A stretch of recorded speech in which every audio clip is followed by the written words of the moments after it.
एक गांव था, नाम था ढोलकपुर। बड़ा ही शांत और छोटा सा गांव था। वहां के लोग सीधे सादे और मेहनती थे।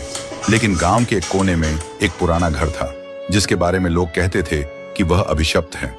बुजुर्गों की माने तो उस घर में कोई आत्मा रहती है।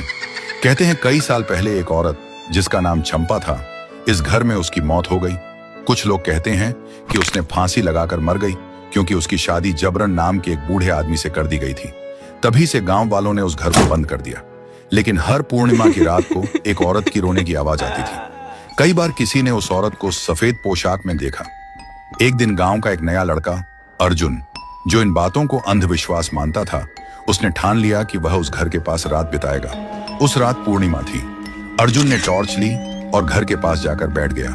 शुरू में सब ठीक था, लेकिन आधी रात होते ही अचानक ठंडी हवा चलने लगी। उसके टॉर्च अपने आप बंद हो गई। तभी उसे किसी के कदमों की आहट सुनाई दी। वह घबराया और इधर उधर देखने लगा। तभी उसने देखा एक भूत जो बिना कपड़ों में हवा में उड़ रही थी और उसके सामने आकर खड़ी हुई थी।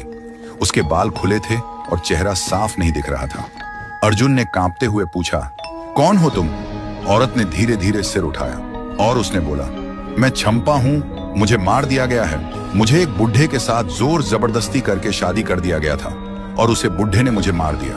और अंत में कहा, मुझे न्याय चाहिए। और उसके बाद चंपा वहां से चल पड़ी। अर्जुन बेहोश हो गया और सुबह तक वह बेहोश पड़ा था।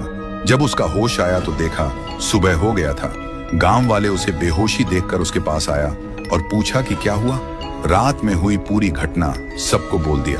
उसके बाद अर्जुन ने गांव छोड़ दिया और कभी वापस नहीं आया। और तब से कोई उस घर के पास नहीं जाता। अब भी हर पूर्णिमा की रात घर के पास से एक औरत की सिसकियों की आवाज आती है।